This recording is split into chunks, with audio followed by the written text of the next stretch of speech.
Welcome back to my YouTube channel. നമ്മുടെ ഭൂമി എന്നുള്ള ചാപ്റ്ററാണ് SCERTയിലെ നമ്മൾ പഠിച്ചുകൊണ്ടിരിക്കുന്നത്. അതിൻ്റെ തുടർച്ചാ ഭാഗമാണ്. നോക്കാം. അന്തരീക്ഷത്തിൽ ഏറ്റവും കൂടുതലുള്ള അലസവാതകം ഏത്? ആർഗൺ. അന്തരീക്ഷത്തിൽ 1% അടങ്ങിയിരിക്കുന്ന മറ്റു വാതകങ്ങളാണ് argon, carbon dioxide, neon, helium, krypton, xenon, hydrogen തുടങ്ങിയവ. അന്തരീക്ഷത്തിൽ ഏറ്റവും കൂടുതലുള്ള സംയുക്തം ഏതാണ്? അത് കാർബൺ ഡൈ ഓക്സൈഡാണ്.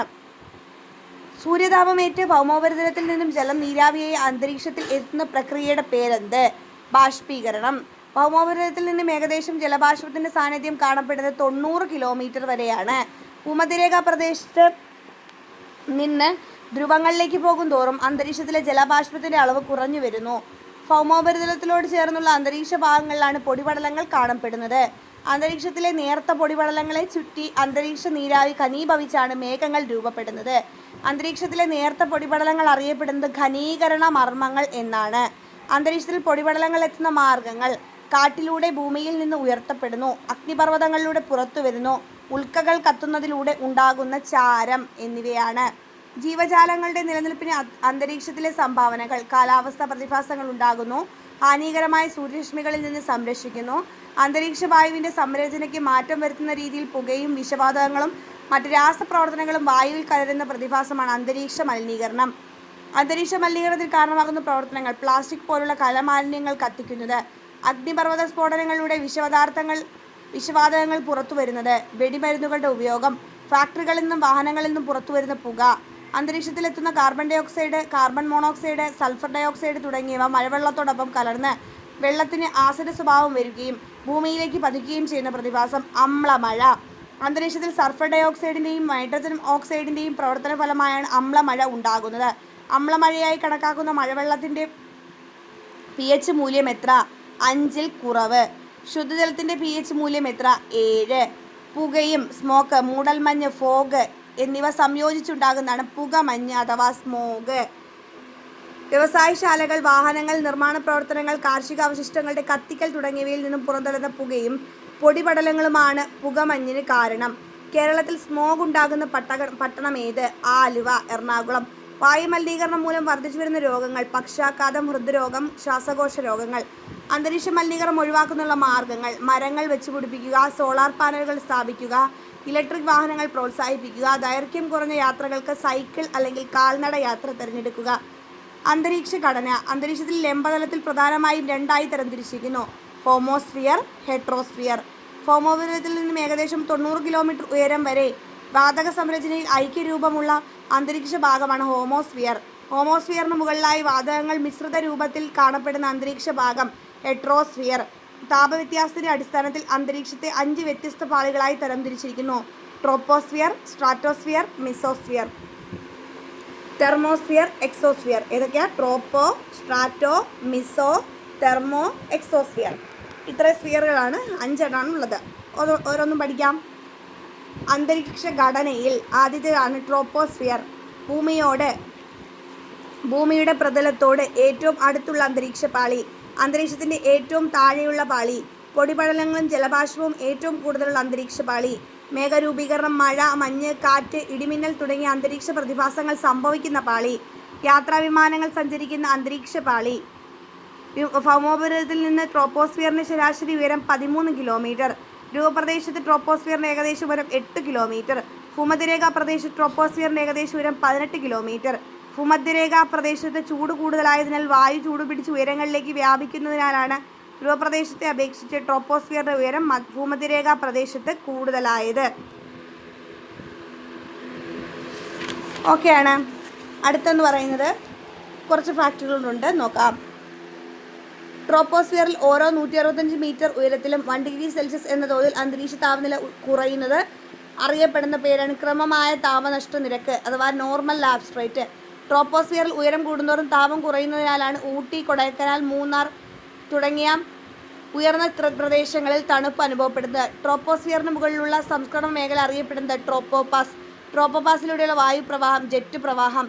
എന്താണ് സ്ട്രാറ്റോസ്ഫിയർ? ട്രോപ്പോസ്ഫിയറിന് തൊട്ടുമുകളിലുള്ള അന്തരീക്ഷ പാളി. ട്രോപ്പോപാസിൽ തുടങ്ങി ഭൗമോപരിതലത്തിൽ നിന്ന് ഏകദേശം 50 കിലോമീറ്റർ വരെ വ്യാപിച്ചു കിടക്കുന്ന അന്തരീക്ഷ മണ്ഡലം. ജെറ്റ് വിമാനങ്ങൾ സഞ്ചരിക്കുന്ന അന്തരീക്ഷ പാളി. സ്ട്രാറ്റോസ്ഫിയർ ഒരു നിശ്ചിത ഉയരം കഴിയുമ്പോൾ താപം വർദ്ധിക്കുന്നു. സ്ട്രാറ്റോസ്ഫിയറിൻ്റെ താഴ്ന്ന വിതാനങ്ങൾ ഉയരം കൂടുന്നതിനനുസരിച്ച് താപനിലയിൽ മാറ്റം അനുഭവപ്പെടുന്നില്ല.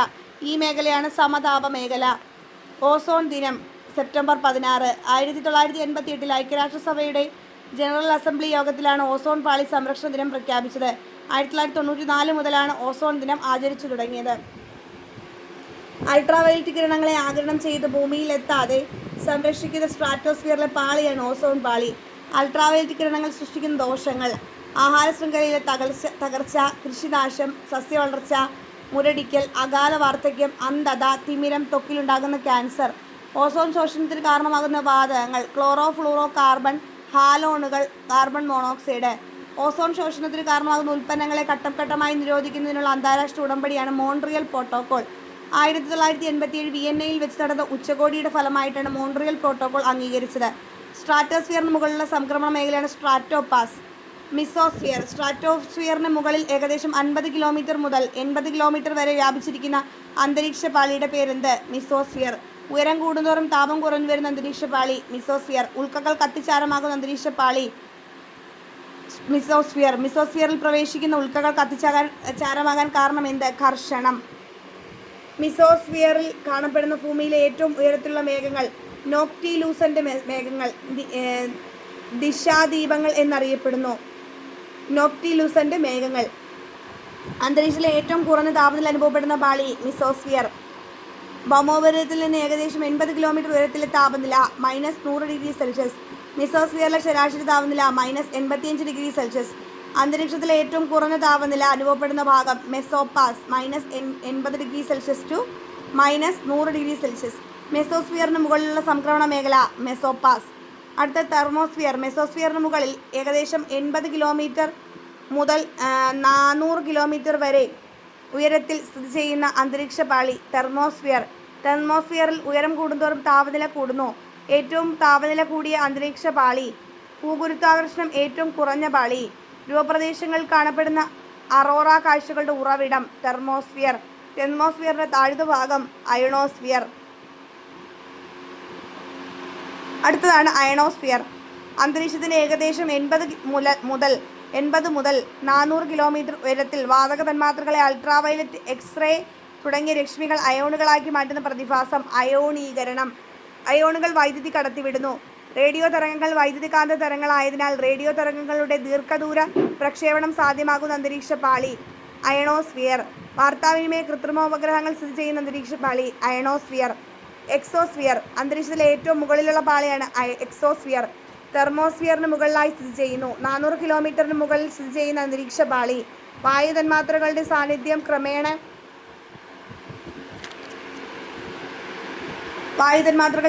ക്രമേണ കുറഞ്ഞ് ബഹിരാകാശത്തേക്ക് ലയിക്കുന്ന അന്തരീക്ഷ പാളിയാണ് എക്സോസ്ഫിയർ.